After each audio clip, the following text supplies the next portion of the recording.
Welcome to Inside the Vault, Enterprise Bank's podcast series where we talk about topics of interest to our small business community.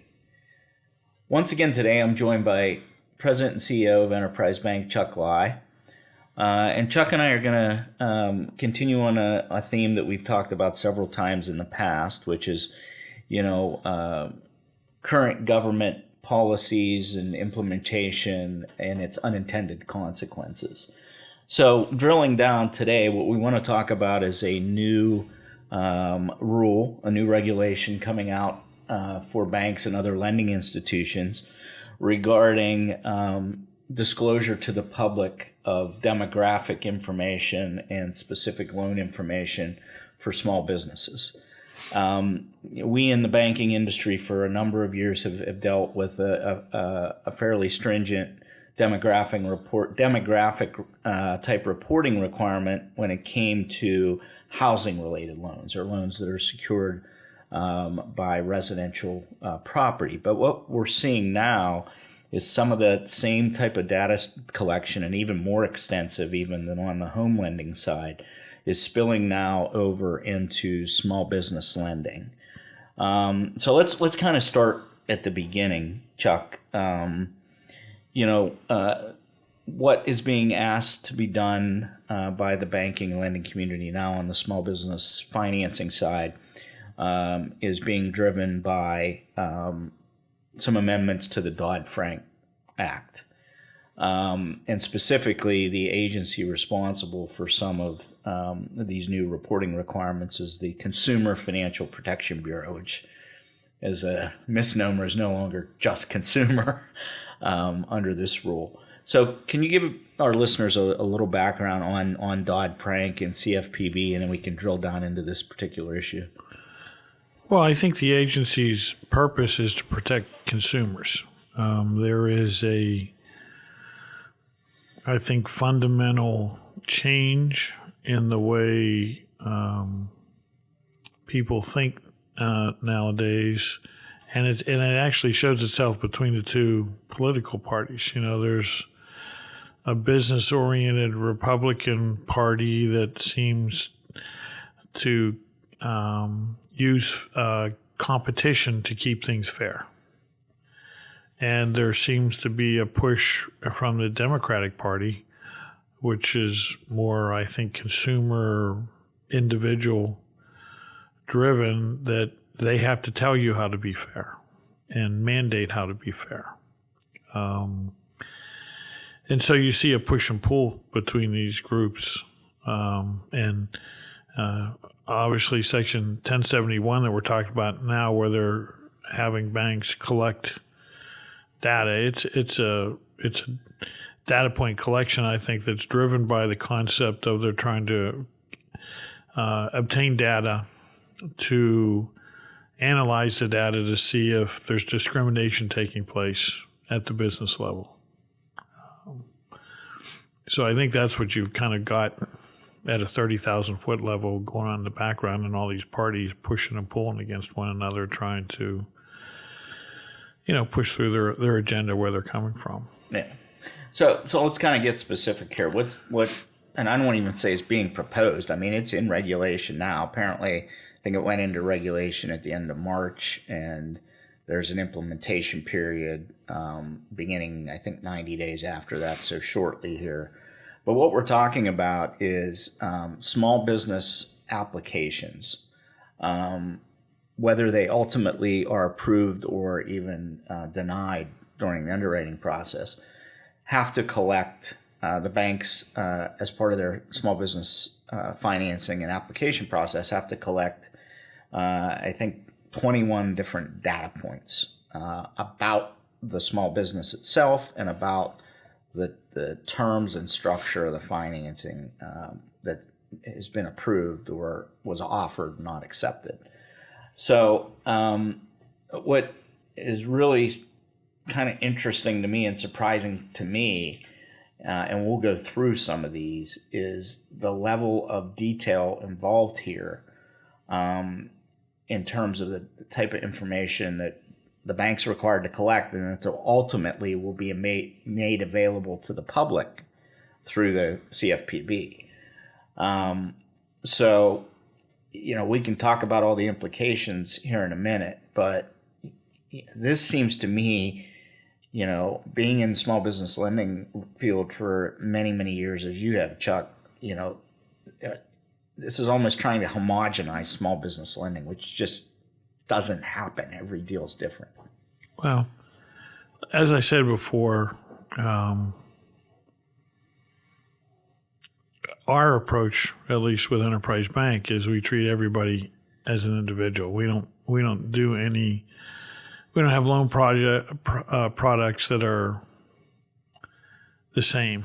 We try to customize everything to a particular business. So,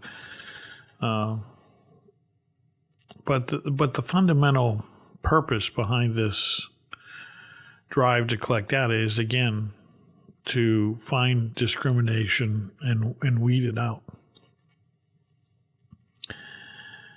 And how numbers can be manipulated one way or the other. So to me, the question is this really going to work in the marketplace, that there's a need relative to the cost and the detriments that go along with what you're doing here? From my standpoint, personally, I think this is a huge waste in time and effort, because, like in our organization, discrimination is just wrong. It's not good business. It's not good anything. When you're running a business, you want the best people around you. You want the best clients around you. The color of your skin, your religion, whether you're gay or not, that has no basis whatsoever in, are you a good client or are you a good employee? The characteristics of hard work and loyalty is what we look for. In clients, it's basically the same types of things. And do they have the ability to repay, and do they have the character to stand behind their word and repay their loan? A good institution wants to have as many good employees as they can and as many good clients as they can. And so nobody with any good business common sense is going to discriminate, because it just reduces your probability of success. And for the businesses that do discriminate, well, they're stupid. And they're at a disadvantage, and eventually they'll fail. To me, and clients have the ability to pick and choose where they go. This idea of making extra overhead, which makes the services we provide more expensive, to try to find the stupid people that will go out of business anyways, and that their attitude isn't acceptable, is a complete waste of time. To me, it's politics playing games. And I'm not sitting there saying that some people don't discriminate. Quite honestly, in the CPA firm, when I first began to work, it did discriminate. And when it became very obvious they discriminated, I left and started my own firm. I wasn't going to tolerate that kind of crap. So I'm not sure.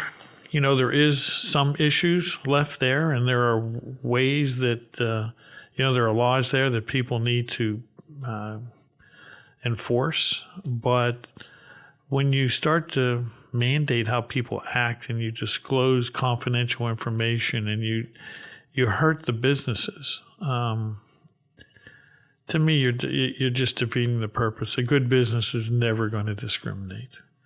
It just isn't. And if they do, then they're going to weaken themselves. It's just like when we look at, what is it? The story where the guy that builds cakes or, bakes cakes out west, he won't bake a wedding cake for a gay couple. Well, all that does is reduce the amount of business he does. If he's that stupid, then let him be stupid. I mean, what who cares? Because there's a lot of bakers out there that are good business people that want that business in the worst way. And do we now make all cakes get more expensive, which is in effect equating to what's going on in banking? Do we want the services to be more expensive now because of a couple of people that aren't mainstream. Well, I don't think it makes sense to hurt everybody to try to do something to slap a couple of idiots on the hands for being idiots. Well, good point, Chuck, about the discrimination, because even beyond this small business report, data collection and reporting issue, we both know the government's tried to, minimize or eliminate discrimination to the extent that they can. But a lot of the tactics that they're using to try to do that are somewhat misdirected. Don't you agree? Oh, most definitely. I think, the idea that you're going to identify discrimination by looking at numbers, numbers can tell all sorts of different stories with the same data, and it's not necessarily an accurate form. And we haven't had success doing it. We've been collecting data like that for home mortgages forever, and I don't see any actions from the government changing anything. The bottom line is industry and people have to change and want to change. As I kind of said before, there's really no place in from an ethical perspective inside of business where you want discrimination. There's no value to this whatsoever, but it's not talk, it's actions. For instance, when I was a manager in an accounting firm and coming up and was right at the stage where I was being offered a partnership, my responsibilities for probably the 2 or 3 years prior to that time was to recruit new accountants and bring them into the firm when they graduated from school. And the last year I was there, we hadn't grown a whole lot, so we only had one position. And I interviewed a bunch of people and presented the candidate who I thought was heads and above everybody else. And keep in mind, the prior 2 years I'd done this, they'd accepted, who I'd offered. And in this particular year, one of the partners looked at the resume and says, "Is this a black girl?" And I said, "Yeah." And his response is, "As long as I'm a partner here, there'll never be a black woman in this firm." What year was this, Chuck? Well, I'm 66, so it is a whiles back, and it's quite a whiles back. But the truth of the matter is, that bothered the heck out of me. Yeah. And I left the firm. And that was one of the primary reasons why I left the firm. And as I look back, I entered into business with some friends that I'd got to know. And it was the best decision I made, because then I was in an environment where we could really ethically practice the way we wanted to practice. But the bottom line is I sacrificed income for 3 or 4 years by making that decision versus accepting that partnership. And that would have been the way a lot of people would go. But to me, that's the way you combat discrimination. You have to do the right thing, and sometimes it's not in your best interest to do it, but ethically, it's the right thing to do. And that's what people have to do. It's just, in the long term, it's good business to treat people fairly and have the best people around you. And when you take actions that support things, that ethical standard, it makes a difference. But too many people talk the talk and do not walk the walk. To me, that's exactly what this rule is. Yeah. That's what we're doing, and we multiply it over and over. It's the same bad policy from one end to another, because there are a few bad parties out there. And a lot of people are being hurt by this stuff. I mean, this affects our operation dramatically. We have a personal service set up here at the bank. So our relationship managers are the sole contact with the client. Now you're forcing me to ask these questions, and you're telling me the person that's underwriting can't have access to the questions. Well, who's going to ask it? Now I have to send a separate person out to meet the client to ask questions that, quite honestly, I'm not sure I want disclosed. I may or may not want to disclose, my ethnicity and other things, because if there's no discrimination, I don't want people knowing that it's irrelevant to the decision making. Why give it when it has nothing to do with the decision making? Now what we do is we're going to make it more expensive to get a loan, because I have to have another person go out and ask 20 some odd questions so that I can give it to the government, who can publish it sometimes. And honestly, is that really benefiting anybody? And now it makes it harder for our relationship managers to operate. Well, obviously there's additional burden on the bank, which, let's be honest, that translates in additional cost to the small business. But let's talk about the unintended consequences to the business owners. I'm just going to hit a couple of these data points that we're going to have to collect. Some of them are relatively innocuous, but some of them, are pretty business specific. So, we're going to have to start reporting on, the recipient, how they applied, what credit type we offered them, what term, what amount, what interest rate, what the purpose of the financing is, the action we took, and if we turned them down, the reasons they were turned down, the census tract they're in, their gross revenues, their industry code, their number of employees.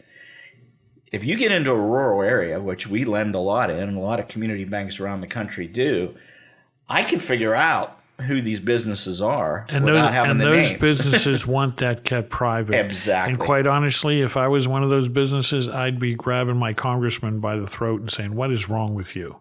Yep. You are destroying the way the free market operates under the guise of trying to protect discrimination." And honestly, we've been collecting data like this in the consumer area for years, a lot of years. Has it made a difference? Do you see people changing their habits based on all this activity level? I don't. Now, maybe that's because we don't discriminate, so we don't pay attention to any of this stuff. It's funny. We had a collection action go on the other day, and an attorney out of the blue sent me a threatening letter because we were starting to foreclose because the person had made their payments and wasn't cooperating with us to try to work out of the hole. And he threatened me being a racist. I didn't even know the client was a minority. I mean, we don't even pay attention to those kind of things. I had to go down the hallway to the relationship manager and say, "Is this person a minority? Where is this person coming from?" And they're like, "Oh, yeah." I'm like, and all the times we debated it, all the days and weeks that we talked about trying to help and work with this client, it was never brought up. We don't discuss those kind of things. It's not part of what we do. So. Well, here, one of our community bank counterparts testified recently. He said, I am a bank in a rural area. If I decline somebody, and it could be for some innocuous reason, and that gets reported to the public in my little town, that could affect his or her ability to do business with other people, because it's. Oh yeah. I mean, this is just these unintended consequences and the level of detail that will ultimately end up in the public domain from a private transaction with the bank is scary to a lot of business owners. And we're talking about, all the time we're talking about data integrity and protecting, confidential business information from cyber attacks and all the other stuff that's going on. And we're giving, competitors for our business owners basically enough information to better compete with these borrowers. Well, here's the thing. When you look at our country, we've always had, businesses, it's a free market, and there's competition. And you use competition to keep things fair. And if somebody grows so big that they can influence that competition, we have rules and laws that come in and to stop that. My problem with nowadays is we have some hard society decisions to make. With regard to discrimination at times, with regard to abortions, and these are hot topics. When you look at like the gay community and you look at the religious community, there are conflicts there. There even inside the religions themselves, you see congregations splitting in half because part are saying the Bible says this and others saying, but your common decency says to treat differently. They're hard society issues to work with. My problem is that's not business. There are society issues for us to work through, but don't bring them into the business environment. In the business environment, it's different. We're trying to make money, compete with other people. Bringing these types of things into the business fragments and hurts the businesses just like it's hurting our society. Now, these are things that have to be worked out, but the business environment's not where it's supposed to be. I don't want my employees, and I'm guessing that half, are into abortions and half are against abortions, and that the workplace is not where that's to be resolved. It just isn't, and doing things like this is forcing it into the workplace. To the extent things are illegal, we have laws in place, and the businesses need to follow those laws. And if you find somebody not following the law, then you have to take action. But this gathering of the information, okay, maybe that could be a good tool to look and find people who potentially are discriminating. But it's not a good tool to be publishing it out in the future when you're giving people private information out there. I mean, you're crossing a line. You're creating these societal type of issues in the business climate where it doesn't need to be. Really you're just going to hurt things. Yeah, really, really good point. And, the counterpoint to a lot of this is, okay, we want to make sure we're getting more capital to small businesses of all types, regardless of who they're owned by or what they are. But we're going to make them more expensive for the banks to deliver the products, right? Because of the level of compliance here. I mean, we already see this barbell effect in banking where community banks, because of the compliance burdens, can't compete and they have to consolidate. Well, there's no lie in the numbers. Who's the number one provider of loans to small businesses are these community banks. Right. It's just... So we're going to hurt them. Yeah. Well, here again, here's the ignorance with regard to the political climate. You look at the people who say they dislike banks. You can look at Senator Warren, you can look at Senator Sanders, and you can see them. They have a distaste for large financial institutions. Well, okay, that's your opinion. I get it. There are pros and cons with everything, and you've decided the cons outweigh the pros. Well, then my question is, why do you keep doing things to make them get even bigger?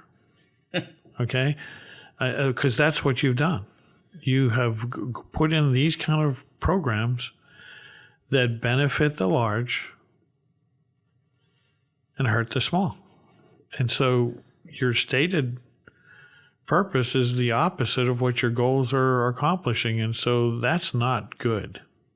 When you say one thing and actually do something different, that's a character issue as far as I'm concerned. And we've got to stop doing those kind of things. I mean, we all should have our opinions. You like big banks, you dislike big banks. Well, if you dislike big banks, do things to effect that makes them smaller, or do not hurt the other group because it's good politics, and then not do what you said you were going to do. I mean, these things don't make sense to me. If you put out a program like this and it doesn't create a benefit, and I fail to see the millions of dollars that have been spent gathering this information in the banking environment and increasing the overhead I don't see results from it in the consumer area, in the home mortgage area. So why do you think you're going to get results from it here that's going to make a difference? And then you go so far, you go beyond what Congress, this agency has gone beyond what Congress said to do, taking it another step. And now we're publishing confidential business information and putting it in the marketplace. Really? You think that's going to help the purpose of what you're doing? How? How is that going to help? Unfortunately, it seems like this is one of those issues where the cat's already out of the bag. So, we're heading into implementation. I understand there's still a lot of pushback from the trade associations, like the ICBA at the national level that we're involved with, and the Pennsylvania Community Bankers. What are your thoughts, and what can be done at this stage in the legislative process when these rules have already been published? Well, people need to start pushing back. When the unintended benefits start to happen, then they'll complain. And when the business's personal information becomes public and they're not doing anything wrong, and now they have a competitive disadvantage versus their competitors, you'll start to see those senators and Congress people not get contributions for office, and in fact find people who are going to change things back the other way. Even if you want to employ this as a means of finding discrimination, this is not the way to do it. It's partially the way to do it if you believe in statistics and that type of thing. But don't publish it to their and even if you publish it, publish the things that will show and illustrate what you want to illustrate, not their confidential spreads and their sizes and things like that. I mean, come on. I mean, you may want to use that statistically in-house, but you don't need to put it out in the public so that people can have confidential information on certain businesses. It's just not right. Well, hopefully we've given our audience a heads up. Again, maybe a little too late in the short term to avoid it from going into place. But like you said, Chuck, if there's enough unintended consequences, our legislators need to know that, and hopefully this can be rolled back or changed some way in the future. For those of you that are regular Inside the Vault listeners or viewers, you can email us at insidethevault@enterprisebankpgh.com with any comments you have on today's episode or any ideas for future topics or speakers. And for those of you who are not regular subscribers, you can find us on all the major podcast platforms and in video format on YouTube. Chuck, once again, thanks for the input. I'm sure we'll have many more topics like this to talk about as we move forward. I hope not. Thank you all for viewing.